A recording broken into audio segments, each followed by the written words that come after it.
नमस्कार दोस्तों, जादौन क्लासेस में आपका स्वागत है। आज हम बात करेंगे एक महान व्यक्तित्व के बारे में जिन्होंने हमारे देश को डिफेंस के क्षेत्र में एक ऊर्जा के रूप में पेश किया।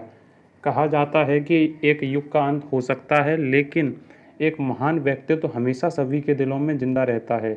उन्हीं महान व्यक्तित्व में से एक एपीजे अब्दुल कलाम हैं। आइए जानते हैं उनसे जुड़े कुछ महत्वपूर्ण तथ्य। एपीजे अब्दुल कलाम का जन्म 15 अक्टूबर 1931 को तमिलनाडु के रामेश्वरम में एक मुस्लिम परिवार में हुआ। उनके पिता बोट चलाते थे और उनकी मां हाउसवाइफ थीं। इनकी फैमिली की इकोनॉमिक कंडीशन थोड़ी ठीक नहीं थी, इसलिए स्कूल से आने के बाद अब्दुल कलाम जी न्यूज़पेपर घर घर डालने जाते थे। कलाम स्टूडेंट डेज में एवरेज स्टूडेंट थे, लेकिन बहुत ही क्रिएटिव थे। कलाम जी ने अपनी 10th क्लास रामानाथपुरम स्कूल से पूरी की और उसके बाद तिरुचिरापल्ली के सेंट जोसेफ कॉलेज में एडमिशन लिया और 1954 में फिजिक्स सब्जेक्ट से ग्रेजुएशन कंप्लीट की और एरोस्पेस इंजीनियरिंग के लिए 1955 में मद्रास चले गए और 1960 में अपनी इंजीनियरिंग की पढ़ाई पूरी की। कलाम ने अपने करियर की शुरुआत DRDO defence research and development organisation में एक साइंटिस्ट के तौर पर की। डीआरडीओ में वैज्ञानिक के पद पर रहते हुए भी वो अपने काम से सेटिस्फाई नहीं थे। कलाम पंडित जवाहरलाल नेहरू द्वारा बनाई गई Indian national committee for space research के भी मेंबर थे। इस टाइम पीरियड में स्पेस एजेंसी के जनक डॉक्टर विक्रम साराभाई के साथ उन्हें कार्य करने का अवसर मिला। 1969 में उनका ट्रांसफ़र इसरो में हुआ। यहाँ कलाम जी को सैटेलाइट लॉन्च व्हीकल परियोजना के निदेशक के तौर पर नियुक्त किया गया। कलाम के करियर में सबसे अहम मोड़ तब आया जब 1980 में अर्थ ऑर्बिट में पहला सैटेलाइट रोहिणी सक्सेसफुली लॉन्च हुआ। जब वे सैटेलाइट लॉन्च व्हीकल पर काम कर रहे थे, तब उन्हें पहली बार लगा कि वे अपने काम से सेटिस्फाई हैं। कलाम 1963 से 1964 के समय नासा भी गए। उन्होंने साइंटिस्ट राजा रमन्ना की देखरेख में पहला परमाणु परीक्षण भी किया और 1974 का पोखरण में परमाणु परीक्षण भी कलाम साहब के देखरेख में हुआ।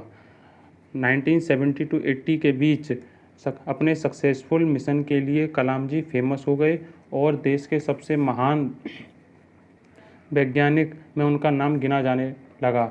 भारत सरकार ने integrated guided missile development programme की शुरुआत कलाम के गाइडेंस में की थी। वे इस प्रोजेक्ट के एग्जीक्यूटिव हेड थे। इस प्रोजेक्ट ने देश को अग्नि और पृथ्वी जैसी मिसाइलें दी।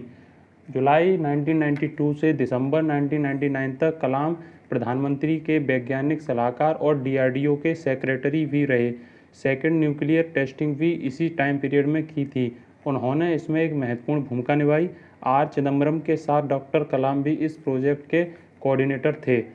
1998 में डॉक्टर कलाम ने हृदय चिकित्सक सोमा राजू के साथ मिलकर एक कम कीमत का कोरोनरी स्टेंट को डेवलप किया। इसे कलाम राजू स्टेंट नाम दिया गया। वर्ष 2002 में एनडीए की गठबंधन सरकार ने उन्हें राष्ट्रपति पद का उम्मीदवार बनाया और उन्होंने इसमें अपनी जीत दर्ज की। 25 जुलाई 2002 को उन्होंने भारत के 11वें राष्ट्रपति के रूप में शपथ ली। राष्ट्रपति पद से सेवामुक्त होने के बाद डॉक्टर कलाम शिक्षण, लेखन, मार्गदर्शन और शोध जैसे कार्यों में व्यस्त रहे। कलाम हमेशा यूथ और उनके फ्यूचर को बेहतर बनाने के लिए बातें करते थे। उन्होंने व्हाट कैन आई गिव पहल की शुरुआत भी इसीलिए की थी।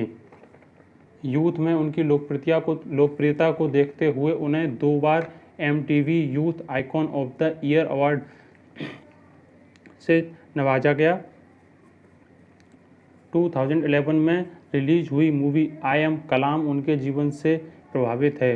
उन्होंने इन सब से इतर कुछ बुक्स भी लिखी, जैसे India 2020 a vision for the new millennium, wings of fire an autobiography, ignited minds, unleashing the power within India, mission India. Kalam ji के व्यक्तित्व को देखते हुए उन्हें अनेकों अवार्ड दिए गए। लगभग 40 विद्यालयों ने उन्हें मानद की उपाधि दी और भारत सरकार ने उन्हें पद्म विभूषण और highest civilian award Bharat Ratna से नवाजा। डॉक्टर कलाम के स्पेस एजेंसी और मिसाइल डेवलपमेंट से जुड़े होने के कारण उन्हें मिसाइल मैन भी कहा जाने लगा। 27 जुलाई 2015 को उन्हें दिल का दौरा पड़ा और इस महान व्यक्तित्व के युग को समाप्त होना पड़ा, लेकिन आज भी वो हमारे दिलों में जिंदा हैं और करोड़ों लोग उनके जीवन से प्रेरणा लेते हैं। धन्यवाद।